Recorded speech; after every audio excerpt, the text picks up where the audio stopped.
President, it's been interesting to be able to hear the debate today about how heartless it would be to protect the life of a child. The debate from the other side has come out as fast and furious to say Senate Bill 311 is about a child that's not viable, that somehow we're going to put a mom through more torment with a child that's not viable. The plain text of this bill could not be more clear. This is not about abortion. This is about a child that has been born, that is a viable child, that is alive. So here's the interesting conversation. Many people in this country argue about abortion, rightfully so. We're talking about the life of a child. This in particular, though, has a clear argument. What if an abortion is botched, and instead of the child being killed in the womb, they're actually delivered? Now a child is on the table, crying, pink skin, 10 fingers and toes wiggling, reaching out. What happens now? That's the question of this bill. Interestingly enough, it's not the first time it's come before the United States Senate. In 2002, this same issue came before the United States Senate. This Senate, the House, and the President all agreed that if an abortion was botched and the child was delivered, that child is a child. By definition, that's a child. What that bill did not do in 2002 is define what happens next if the life of that child is then taken after they're born.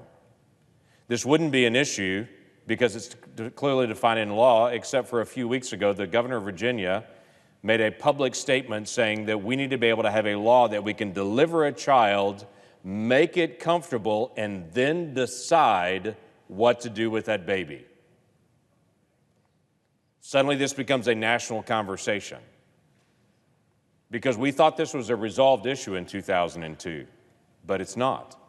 There's still debate from the other side to say, deliver the child and then decide what to do with the life of that child. This is not just an issue that has no consequence as well.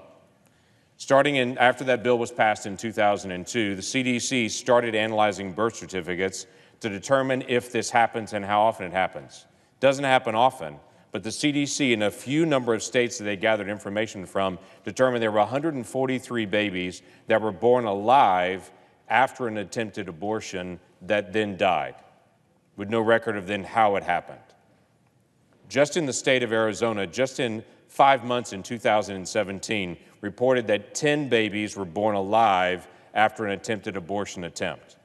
This doesn't happen often, but it does happen. And the question is, who are we as a nation, and what are we going to do with a child that's alive that's in front of us? Now, medical professionals are called to be able to do no harm, the Hippocratic Oath. It's interesting enough to be able to see medical professionals in every place that they go, they provide care to every person. If there's a car accident, it doesn't matter if there's their patient, they pull over and help. Interestingly enough, at the State of the Union, just a couple of weeks ago, we had a staff member in the back that passed out. And members of Congress that were in their seats as members of Congress that were also physicians jumped out of their seats to go provide care because that's what physicians do. But in the case of a botched abortion, the child is delivered, and then everyone that's a medical professional just steps back and watches the child die and doesn't provide care. It is the reverse of the Hippocratic Oath. We need to resolve this in our law. If I can even make a comparison, we as people, and even as soldiers in the field, honor life. Soldiers that are trained to take life still are also trained to be able to honor life.